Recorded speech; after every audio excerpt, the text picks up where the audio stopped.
Oh, wow. Hey. Wow. There's a little live button every day. There's a live button. There's a red light. It's like we're in a studio of old, except we're in totally different places. Welcome, everyone, to Revolutionary Mothering Conversation number 2. I'm so excited. I'm Alexis Pauline Gumbs, and this is my sister comrade, cherished loved one, Cynthia Oka. Cynthia, do you want to say any words about yourself as in way of introduction? I love Alexis, and I'm a poet, activist, mom. I think that's a good place to start. For sure. And as you know, I love all of your work. I love everything that you do. And I'm so excited that there are 3 different pieces of yours in Revolutionary Mothering. And I was rereading them this week, and I was just getting inspired all over again. I was just in tears, like, yes, this is exactly it. This is what we are doing, and this means we can do it. So for folks who are watching, Cynthia writes in a number of genres and forms, but we're honored to have a poem, a poetic series, I would call it a multi-part poem called Population Studies, and this like essay manifesta that just rocks my world every time I read it. So I was thinking we could talk about whatever we want to talk about, what comes up for us in terms of mothering right now when we're thinking about it today. But I definitely wanted to draw on some of my favorite parts of those pieces too, as ways to spark our conversation. That sound cool? I'm cool. Awesome. So the way that I thought about it was kind of actually backwards of the order that your pieces are going to appear in the book. But I was thinking about population studies, and as I was rereading it again, I was like, this series of poems is so does the personal as political type of alchemical work that I see as tradition of Audre Lorde and those many poets who inspire us. And I was thinking about many aspects of that poem, but I just wanted to ask about today. How is mothering influencing your poetic creation today? Because those poems are so intimate and they come from moments that you experience. And I know that as you have continued in your work as a poet, there's been, since you sent those poems, there's been more, there's been evolution, there have been more things that you've produced, and your process may be very similar to what it was, or it may be different from what it was. But I wanted to ask you about that. How does mothering influence the poetic writing that you do right now? I think this is a great question, because mothering, because you can't like quit, you can't like exit, there's like no, you can't leave on a high or something. And you have this like little person, and sometimes, and like often for other people, multiple little people or grown people, right, who are constantly changing and growing as well. And that means that your relationship to them is also growing. And I think that the biggest piece is that caregiving looks really different at different stages. And I think that's like, it was easy for me to understand it theoretically, but living it has been very different. Mm-hmm. So my son is 11 now. Yeah, he's large, which means that I think a big piece of what he's trying to do in the world now is like find his own place. He's trying to figure out his own boundaries, how he can be autonomous. He's developing communities of his own that are independent from me.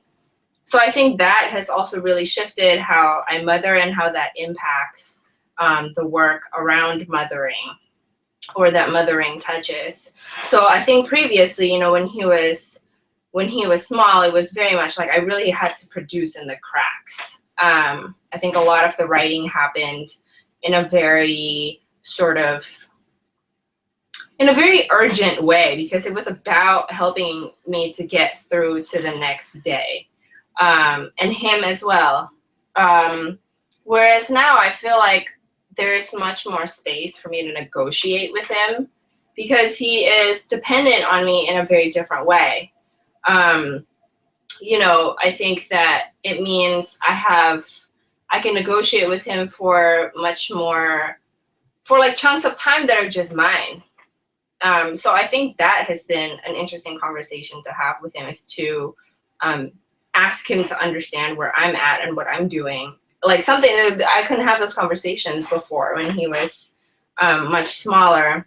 And over the last few years, in terms of writing process, what that has meant is, you know, like I wake up really early in the morning before the sun rises, and I write for a few hours before anyone gets up. So the work of the last few years has been very much about recentering creation, the creative process in my life, from being in the cracks to the thing that starts the day.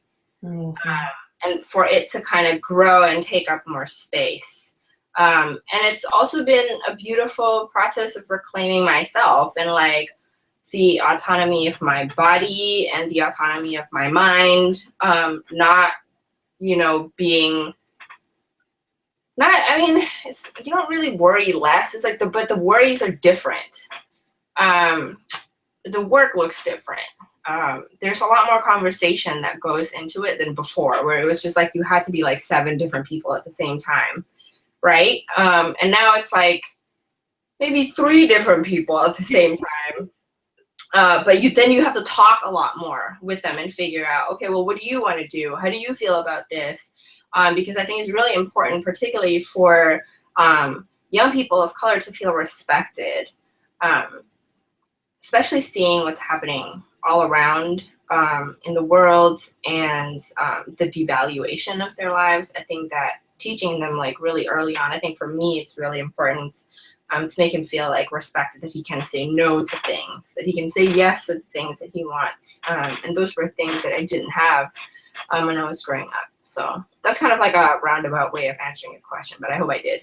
Yeah, absolutely. Yeah, I think that distinction of the conversation and how the conversation, it seems like it almost moves out of you creating a discourse, you know, around this labor of mothering to actually so much more conversation with your son. And I was it's interesting because I read your work over and over again, and now in this capacity of editor, it's like I have an excuse to read your work over and over again, which is exciting.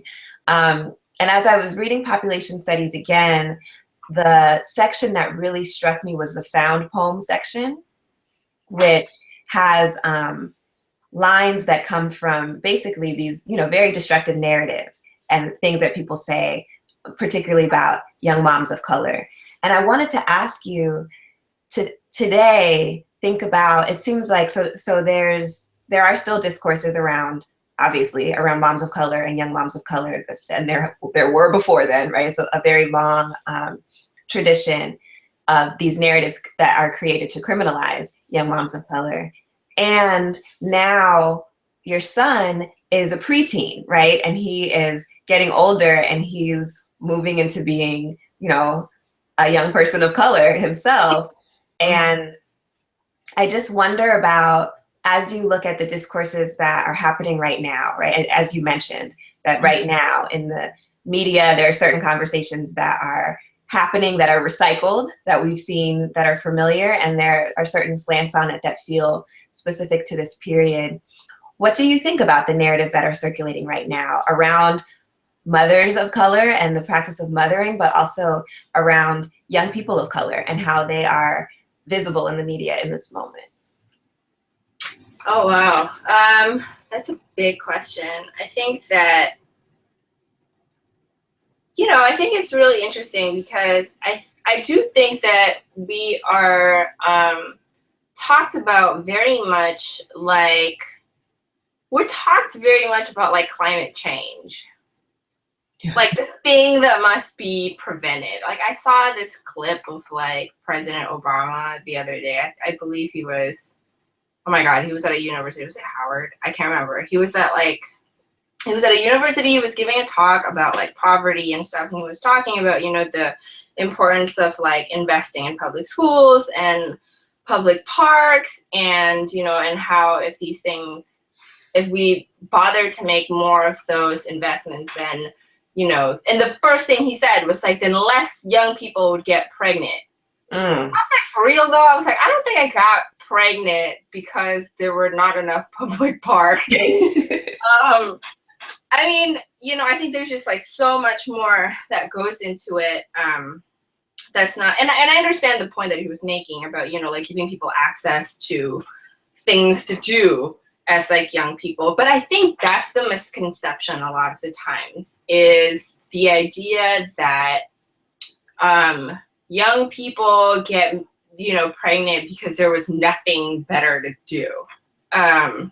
Or because they just got in with the wrong crowd. I'm a really big, and I'm not going to say that this is true of everybody, but I think I can speak for myself, and, kind of based also on the testimonies that I've heard from people.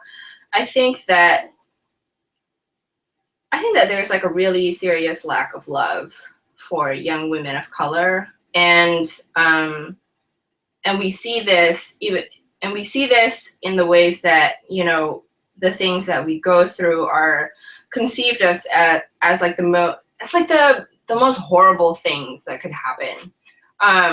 Like, don't be that person. I feel like I think that, I went back home to Indonesia in 2013 to visit family, and discovered that like so much of the conversation, so much of the discourse about me was like I had become a cautionary tale to like an entire generation of young Indonesians whose families were really good friends with my family, were part of like a similar community, and that was very much the messaging as they were raising their girls was don't become like Cynthia. This is really interesting because I think I'm pretty dope. But like I really don't think that it's like, and I think that it's, it's that there are like major differences of class. Like, what about students who I see? I work with students now at a university in Philadelphia, and I see these like excellent young people all the time because I help them apply for national fellowships, and very many of them know how to do things really well, and yet lack a sense of why they're doing it. Very many people very many young people, I think, experience a high degree of anxiety and pressure and fear about their future. And I think that the contrast between, these quote unquote like clear success stories of young people and the young people like me, who got pregnant, had to like work our ways out, and sometimes were prevented by like all kinds of barriers, no matter how hard we worked to get out of the situation.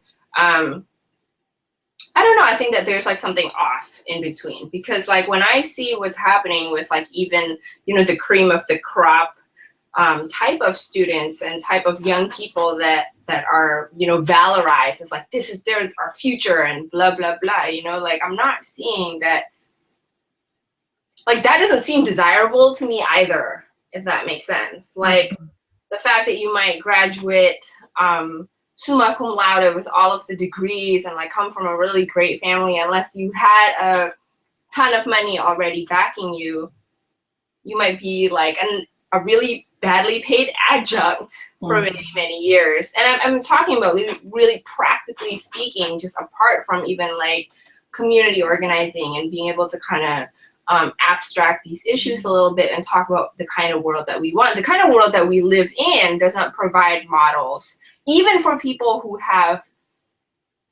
the opportunity to realize them or to kind of follow those dreams. Like it doesn't pan out the way that it's supposed to, if that makes sense. And then meanwhile, there's like all of this blaming of like young people of color for like not exercising self-restraint and maybe not going to enough public parks or like whatever, I think that there's a lot of focus on us as like the problem, as opposed to what's actually the problem, which is there's a huge issue of like lack of distribution, proper distribution of resources, devaluation of people's lives, particularly people of color's lives, and poor people. And, you know, I think we don't talk about that stuff, and we talk about, we get blamed for it. You know, we are the cause that kids go to jail and kids get sick and all of this stuff. And it's like, no, it's apparently not the corrupt government, and apparently it's not the corporations that are destroying communities. So how I feel about it is pissed.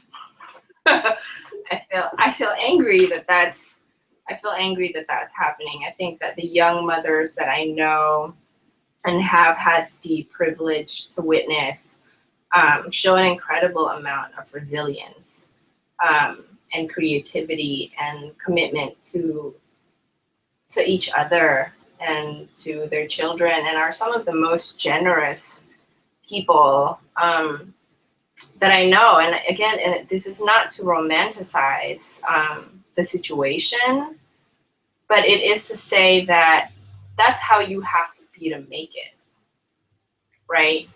Like, we have to share resources. Yeah. To make it. We have to build bonds with each other, because people aren't looking out for us, because a lot of the times the closest people, our elders, our parents, are seeing us very much in the same way that President Obama sees us. I wish that could be different. So yeah, and I mean, I can just keep going on. Yeah. But I mean, I want you to keep going on, because it makes me think of the what you talk about in your essay, and I just love so much, you know, your manifesto for revolutionary homemaking, right? Talks about how encumbrance as opposed to dependence, right? And how do we really build a practice, the practice of resilience that says we can be generous with each other and take care of each other, and to really clarify that, yeah, student loans are another form of dependence. You know, like there's this criminalization of young people who become parents because they're like, oh, it's a drain on the state and blah, blah, blah. You know, like that's the narrative around it. But, you know, the quote unquote best case scenario, as you said, if a person is not already rich, is like massive student debt, which then becomes dependence on, you know, what kind of job can I have that can like have me swimming out of this debt somehow, or maybe never, right? And I think that it's really important to draw parallels like that, and to do the poetic discursive work that you're doing. I think about one of the examples we talk about in the book is the Sisterhood of Black single mothers that used to exist in Brooklyn, and how they talked about what a motherful household is, and how they talked about how young people who became parents, they would find mentors for them who were other people who had been young people as parents, right? You know, like it wasn't like, let's find a mentor for you who doesn't have any of the skills to actually navigate this situation, but just seems to fit more into the norm, right? Those people who are seen as mentors because they somehow fit into a norm. No, let's actually understand that there could be a transfer of the skills of how do we take care of each other that that should be valued. And so I love the way in your manifesto on revolutionary homemaking that not only do you really talk about what are the ways that we need to take care of each other, and you outline it in a way that I think is so useful, but then you also cite examples of like, and these are some people who have done that, or this is an example of people doing that. So it's not just an abstract thing, but people can see actually in the world that we live in, this is something that's going on and that could be built upon.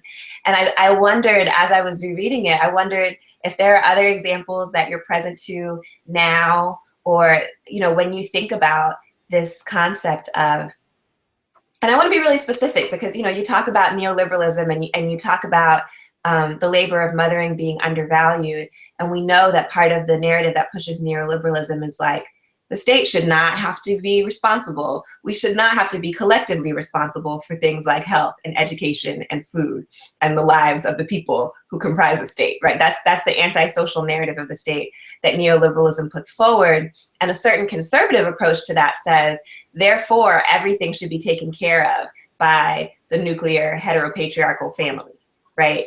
And you're talking about a model of, yes, creating family, and yes, taking care of each other in intergenerational ways, but not in a way that removes the accountability for that collectivity. And so I just wanted to hear more. I always love to hear you talk about this and just how you see it in the work that you're doing now and in the folks that you're connecting with now, those examples of how that can happen and what we should build on.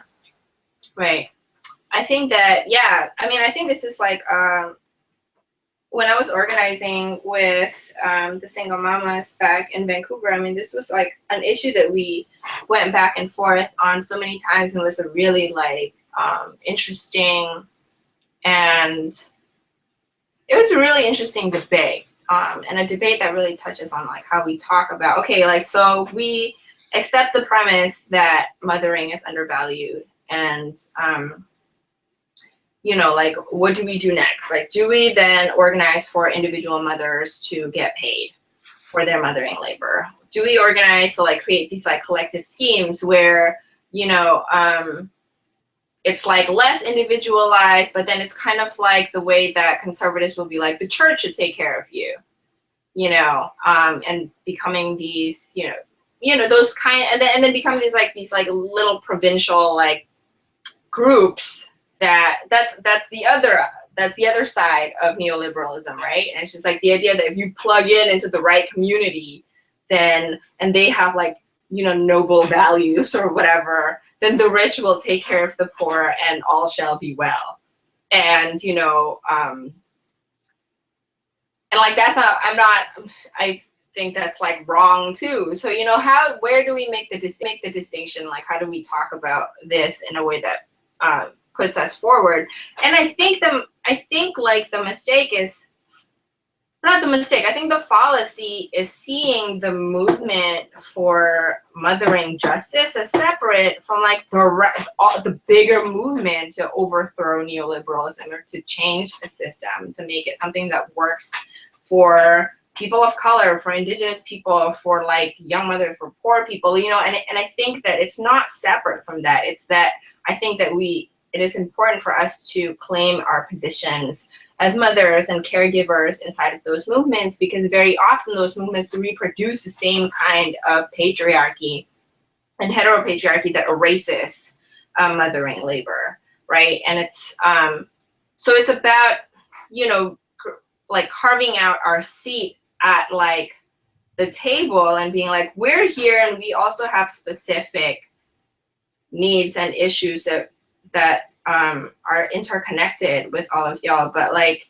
we have to talk about them within the broader, like there's no point, for example, like talking about creating more collectives or saying that that's the ideal way, is to like, we need to create more collectives of radical mothering and communal mothering without that piece being part of like, and we are going to wrest control of resources from the state. And or we are going to, you know, advance like our people. And I think Durham is like an amazing example of this, with what you guys are doing with like your local government, of getting our people into those positions of power so that they can begin to shift how resources are distributed, because that's the biggest thing, you know. And I feel like it's always been, it's not a lack of work and it's not a lack of money. It's like, it's the distribution that's the problem. And I also didn't want to, you know, I also didn't want a movement that was saying, you know, like, let us just compensate individual mothers, because then that takes, one, because I don't think that it's going to happen. Like, I don't think, like, practically speaking, like, it'll win. But then secondly, also because I think it takes, I think it gives, like, it gets men off the hook. I mean, a lot of the, I mean, let's, you know, I'm not saying that there aren't single, like, fathers out there, but, like, let's be real, like, 90% of, like, lone parents are women. The vast majority of them live below the poverty line.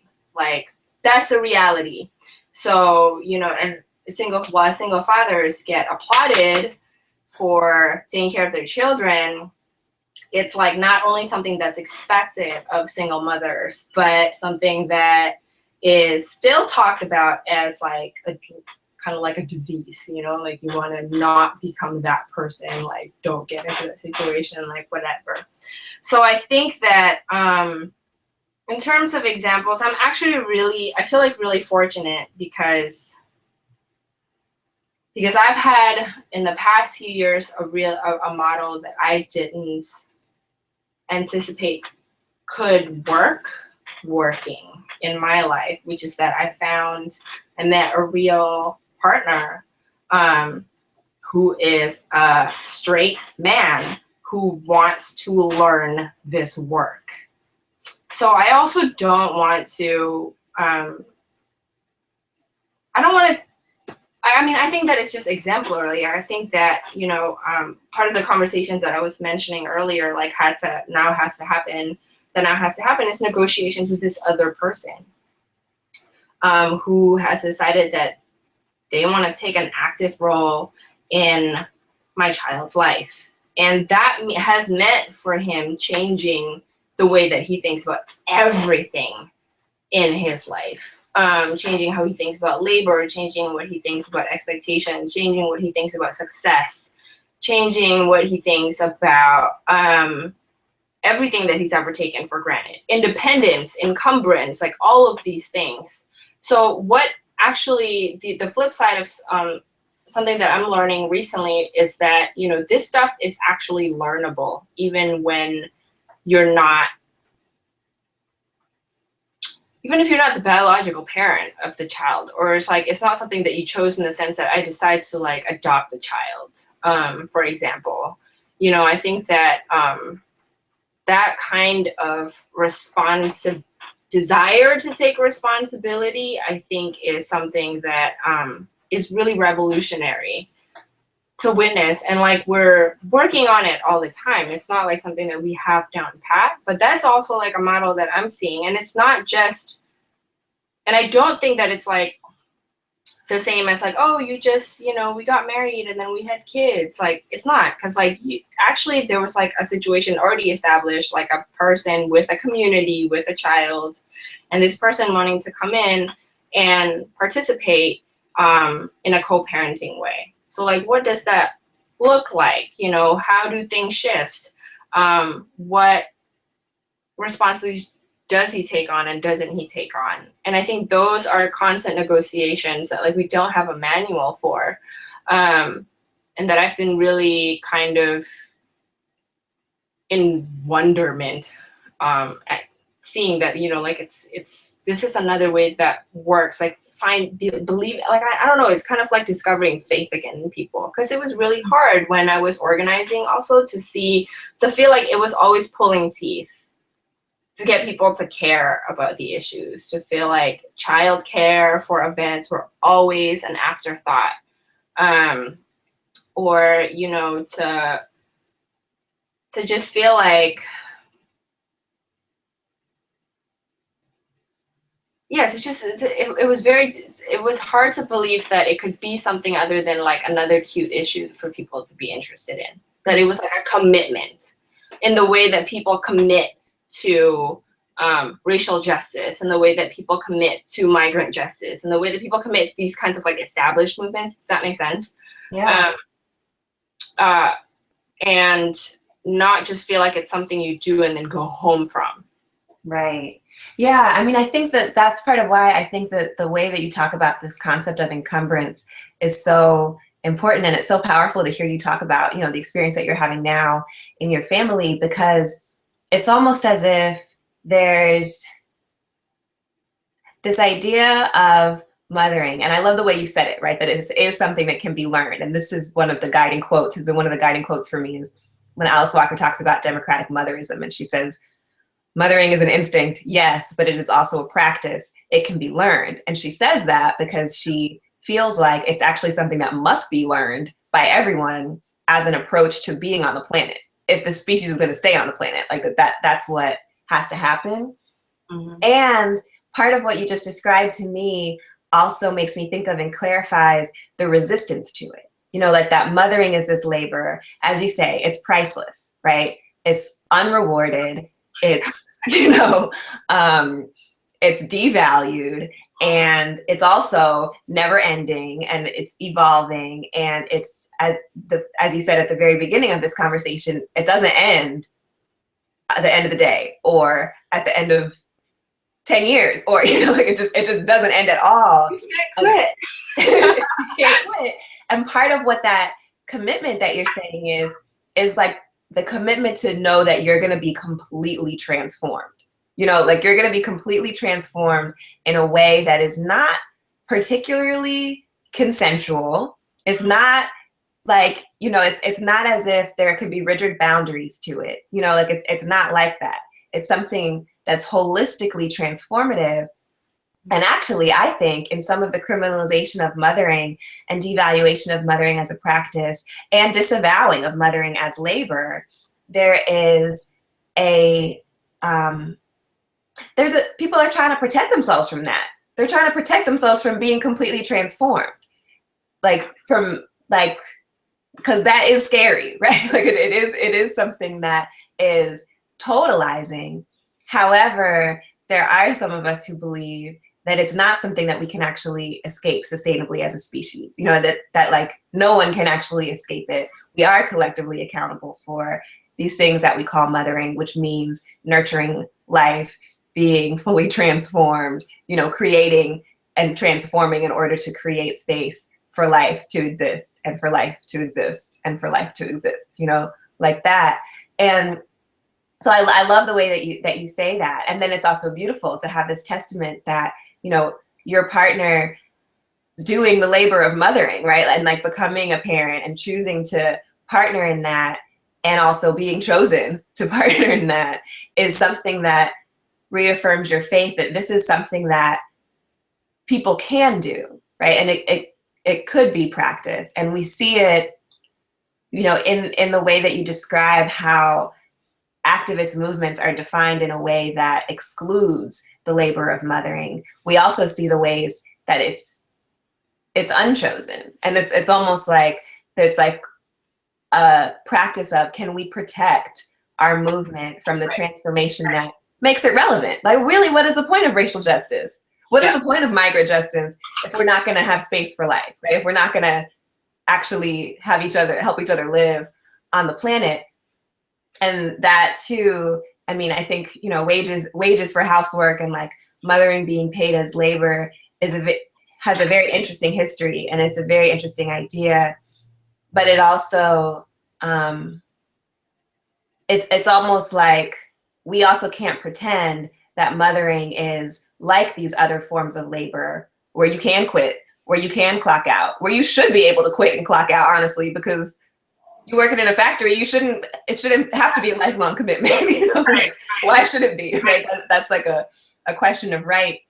And to acknowledge the transformative work that is mothering, it's interesting to compare it to that type of labor, but I think it's also important to be clear how completely different it is than the forms of capitalist labor that are structuring our society right now, right?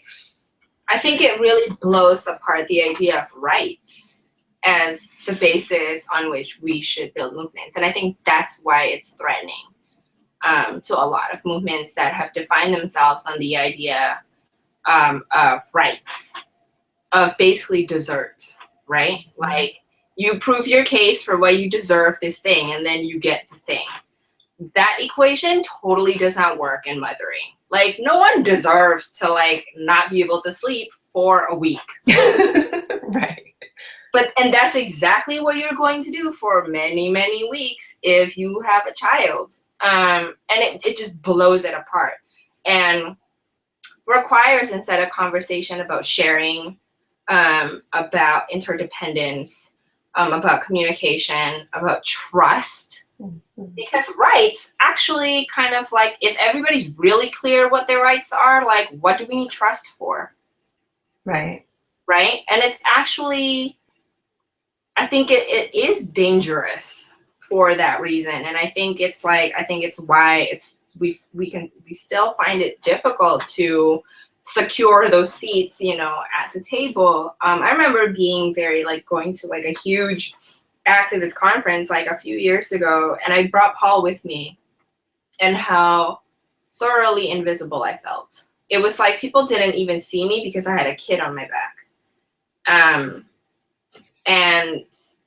And then they thought that like all I had to say, like anything I had to say must have to do with my kid and like nothing else, you know? But I just remember that. And I remember a friend noticing that because I hadn't. Like I noticed it after she pointed it out. Actually, if I were to be fully honest, it was just like I took it so much for granted. Like I was so used to it that I didn't even notice it until a friend of mine who didn't have a who doesn't have a child of her own, you know, and she was like helping me out at the time, and she was like hanging out. She's like, you know, she's like, it's really weird how like people don't see us when we're with him, and what happens when he's not with us, and like how much more open people are to like seeing and talking to you and just seeing you, like, oh, you're there, like you're a person. And that I just like I remember that so well, and just realizing how much work had to be done, you know, for people like, you know, my son to be able to participate in the movement, which is funny.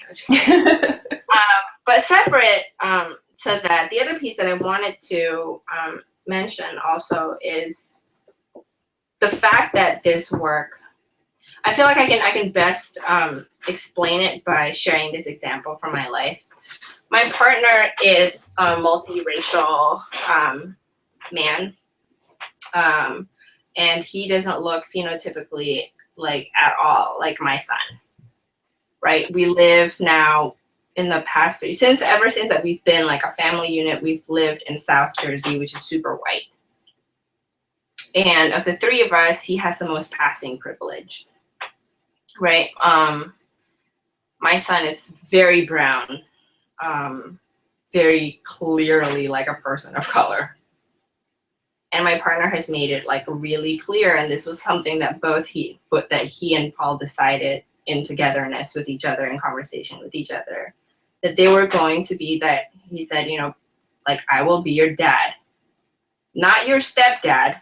I don't accept that, but your dad, like that is the, like, I don't get to quit too. Like, that's what I'm deciding. Mm-hmm. And Paul is deciding that, and then they have this relationship in public. And I want to say like how powerful and important that is, because then the labor also gets, it's not something that they just do like in the privacy of our home, right? And I want to acknowledge that Paul also does labor in that he has to learn how to trust another person. He has to suddenly learn to like take direction and instruction from another person, at times be disciplined by another person that's not me. And I think that, you know, it actually has made a huge difference, like in terms of it being easier, that he always had other people in his life. Like I've always been a really big believer of having a big community, a really diverse and big community of people, multi-generational, around the lives that we are supporting to exist, right? So I think that the transition was smoother because of that. But it is, the other big change was that all of a sudden this huge community was gone because we moved. And now he had to figure out how to be with like these two people who are still trying to figure out how to be with each other. And he has to figure out how to be. And, you know, I also do not want to discount the like mothering work that children do for their parents, or for the adults that are around them, and how much and like that, this is something that I've seen particularly from kids who come from single parent homes and single mom homes in particular, is they understand how stigmatized we are. And they understand the need to like take care of each other, you know, to take care of you sometimes. Mm-hmm. And while that I think while some people may believe that that's wrong, that means that they're not going to have a real childhood or whatever, like, I would beg to differ. Because I think aside from, the kind of like lily white suburban child, I don't know what child has had that childhood. I certainly didn't. I know you didn't, So I think that mothering work happens at so many different levels, and it's more, of course, like the role, the responsibility looks different from every person, but it's really a commitment that everybody kind of enters into. And it's not about and like the rights, the roles are kind of always shifting.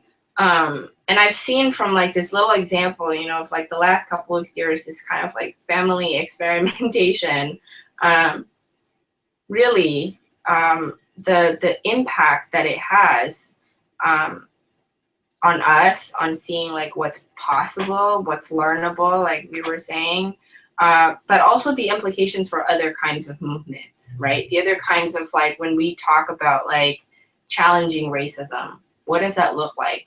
This was work around racial justice that I didn't think about until I was in it, right? Because like I didn't think about that until it was in my life, about like those kinds of conversations that had to happen when they have to explain themselves and like why they don't identify as like, why they don't identify with distance between them, which is like the step, whatever. And that's a choice that they made. And I fully respect it, and I love them for doing it, right? I think that's really courageous. But yeah, I do want to say that because I feel like it's important to, and I want to see this, with like lots of, I want to see, I feel like I think that being put in a situation where you're like a single mom and low income and like in all kinds of, shitty government and corporate creative situations, it's like you kind of really have to be really creative about how you build your life and the kinds of resources and people that you bring into your life to like try to figure it out. And you can't just like, because you can't just pay for those relationships, right? You have to like, and I think that was that's something that a lot of like middle upper class like moms don't understand. It's like you can't just pay for a babysitter. You have to create relationships with people who like feel invested in your family, and that means you investing in theirs. Mm-hmm.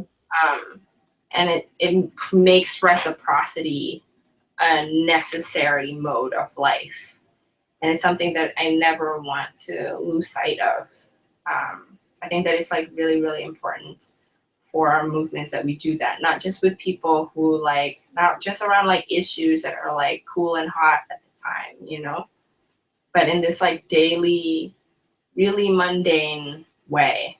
That is actually how we get transformed. Yeah. It's by habits.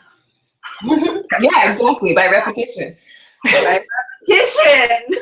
Yeah. Yeah, that's exactly. Well, the poetic truth, right? And the next thing I wanted to, and I think it just really builds on what you were just saying about creating that, right? And what does it take to create that? And what is the reciprocal work of creating that? And so, the poem Conversation with My 6-Year-Old About Revolution. And so first of all, I'm like, now Paul is like twice that old. So that that blows my mind in terms of like how long ago the poem was written and how long we were working on this book. But that, it has this beautiful image of, Paul creating the picture of the home and everybody he loves in it, and doing that creative work and really being a teacher in terms of the fact that sometimes when we think about revolution, it's just like, like what do we want to tear down? And the walls that we want to tear down that are so harmful to us. And that he was really, and is, an example of that work of what is the creative work of imagining past those walls and what we want to see and what we want to build. And so I just wanted to put that in there, and to see if there was anything else you wanted to say about that, about that creativity, about his creativity, and how you see it yeah, just how you see it for all of us, students of Paul, as we all are, as we think about that. Right. He continues to surprise me. The work that he's done since we got here to like build community for himself after having such a huge loving one in Vancouver. It was so brave, and he was like 8. and now he's like so entrenched, and he's got like roots here that he like really earned. Like, okay, it's like I can't even be mad. I was like, I totally admire you for doing this. I think that what I've seen with children, not just my own, but also with other young kids that I have relationships with, and I'm fortunate to have a good number of them in my life, is that like it's really important to be vulnerable with them. I think that if I were to look back on my mothering and be like, what is the actually like revolutionary thing that you did? I would say that, it's how many times I admitted to him that I was wrong. And having conversations with him around, like, I'll give you an example. The other night, I mean, I'm not going to lie, South, like White South Jersey is hard on us. And one of the things that, my partner and I have talked a lot about is like moving back to the West Coast where our community is. I was like, we have so many people there. It'd be lovely to go back. And that's something that Paul, feels very differently about, And so we were talking at the dinner table the other night, and he was like, I would totally understand. I totally get it. You guys are miserable. If like you don't like it here, you could go. He's like, I'll get a job. He's like, I'll work at Wawa.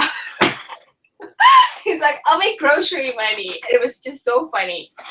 And I was like, Paul, I was like, I don't want to be separated from you. You want to be separated from me? He was like, I have an iPhone. He's like, we'll keep in touch. Oh my God.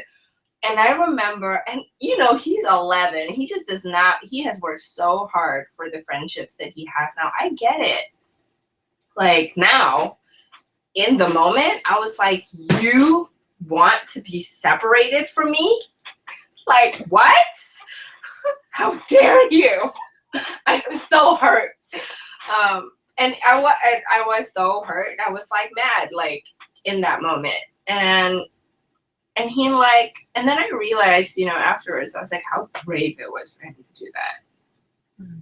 And how scary it must have been knowing that like, we wouldn't have felt the same. And like, we make so many of our decisions like together like this, and it's like, this is one of those things that really we're like just not on the same page on necessarily in terms of our immediate desires.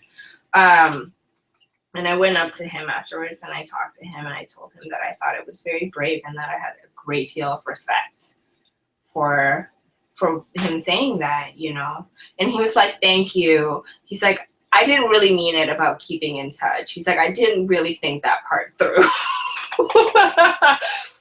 And, but this is what I'll say is, I think that we miss, like it never occurred to me. Like I remember, how many times like when I was unhappy with my parents that my impulse was just to like leave, was like to run away. And how many times I did that as a kid because I felt like there was no space for me. And as like the adult, as like people who have more power, I feel like the responsibility, the ways that we have to be creative is to invite those conversations. It's how to create space for them and how to respect when those spaces happen. Because sometimes they don't happen in the way that we expect them to. Like I did not expect that to happen the other night. And they, on their part, they have to be like courageous. They have to be, I was so struck by like how creative it was that, he didn't just throw a tantrum. He's like, I put thought into it. I have a plan. I'm gonna work at Wawa's. They're hiring right now. This is how much money I can expect to make. And I think it'll be enough. And I'm like, that's the only part that was off in your plan. Is that it's not gonna be enough money. You know, and like, what about school? Who's gonna wake you up for school? Who's gonna make you lunch for school? He's like, yeah, I didn't think about all of those things, Mom.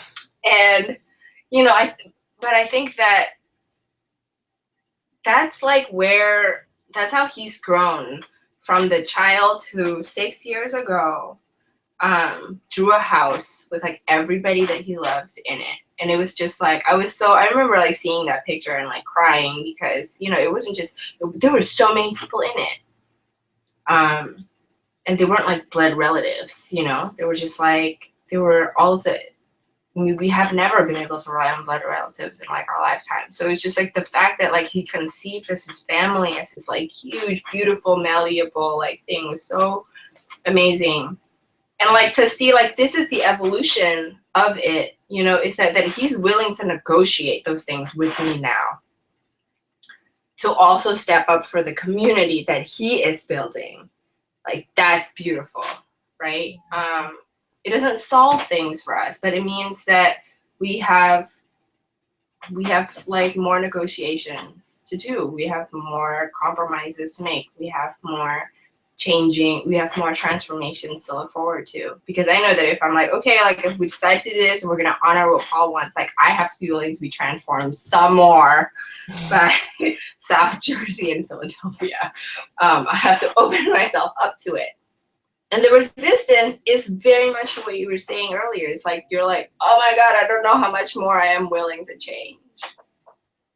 Right? Like, I don't know how much more. And that's where I think our young people have the most to teach us. It's like how brave they actually are. When I think back on like what I did at my age, I was like, I can say whatever I want, but like that I made a decision and stuck with it and committed to it at like 17 years old after my father had passed with no family in an evangelical Protestant community. Be like, I am going to have this baby and I'm going to love him.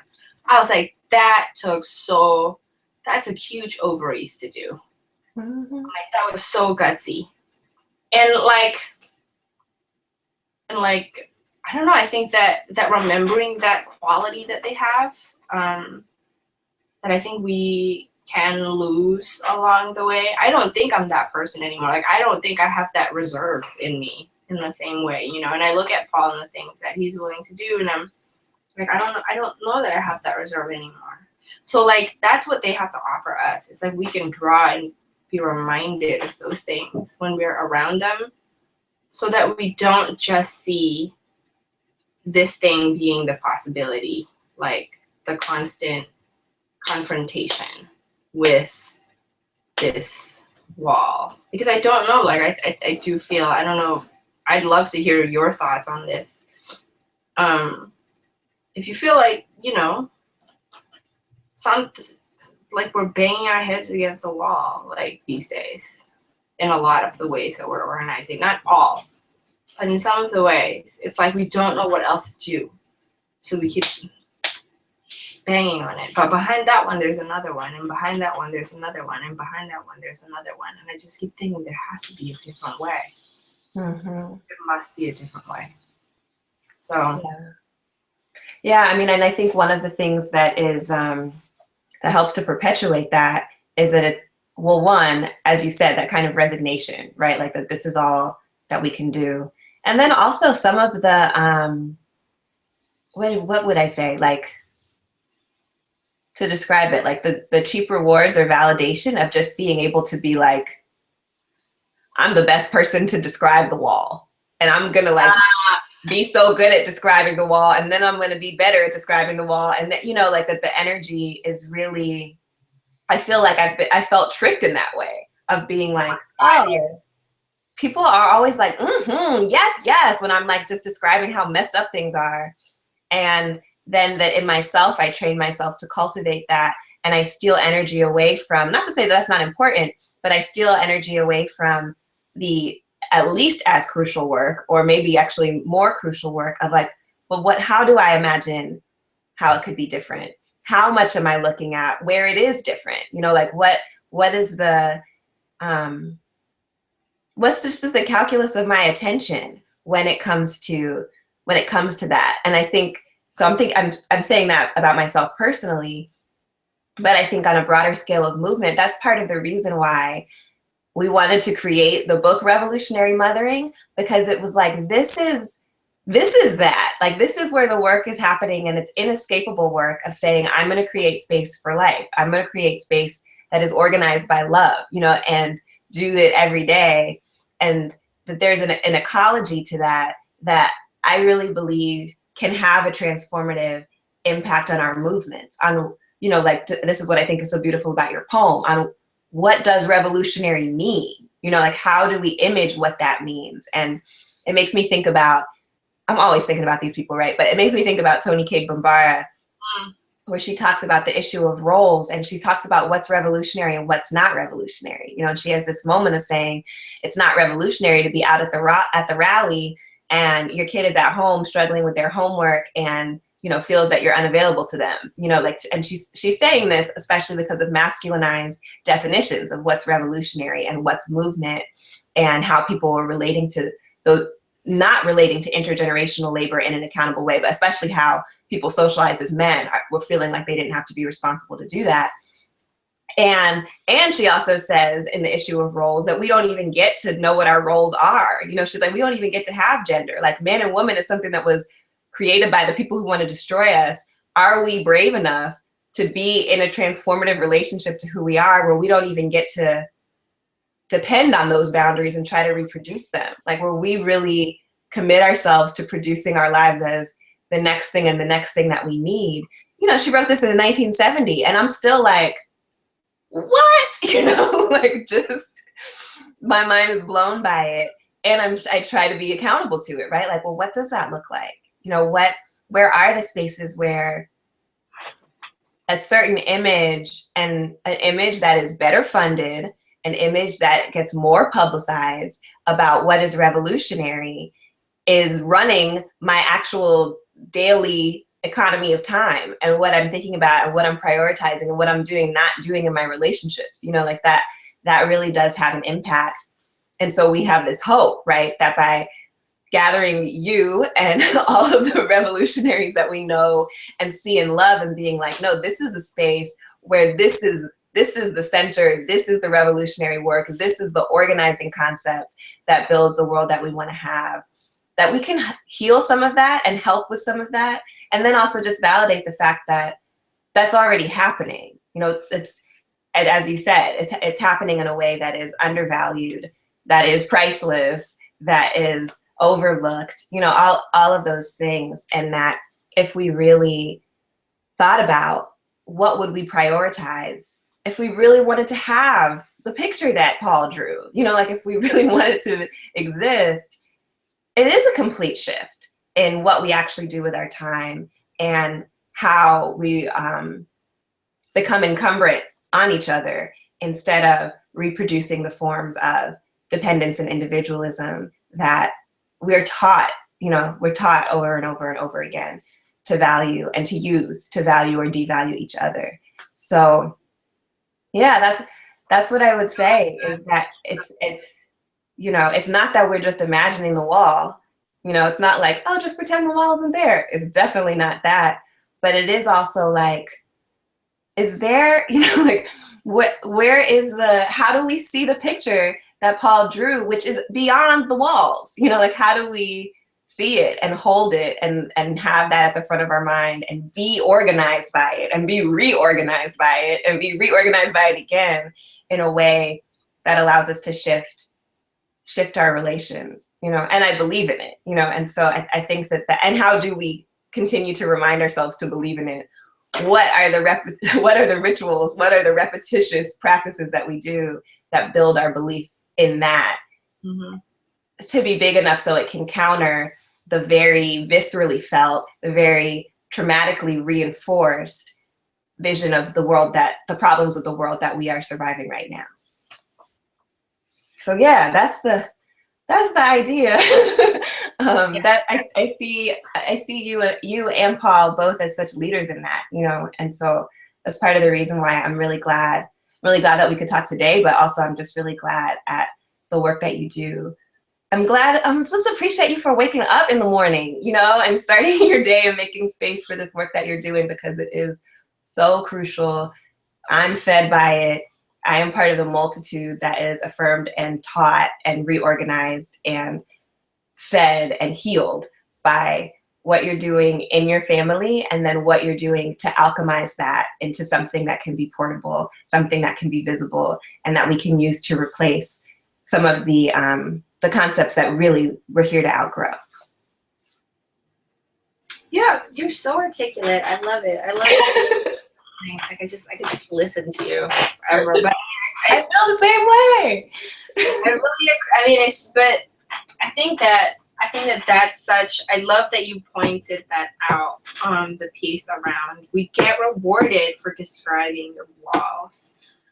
And I mean, I think just bringing it back a little bit to poetry, I think that's really why I decided that that was going to be the bulk of what I produce. You know, I made a decision a few years ago to transition because, like, knowing what my life was and like what I could actually sustainably commit to, I was like, okay, looking at the calculus of time that I have, you know, and the economy, like what is the most transformative thing that I can do given the resource that I have, instead of trying to do everything. Because there's the other, you know, like I think that the movement very much valorizes in the same way. And this, I experience this all the time when I was more actively more visibly organizing, I should say, in the West Coast, was you're like superwoman. You're like organizing, and you're like, if you're a kid and you're running your household and blah, blah, blah. And it's just, I'm like, yeah, that was the flip side. I was like, I don't want to be that.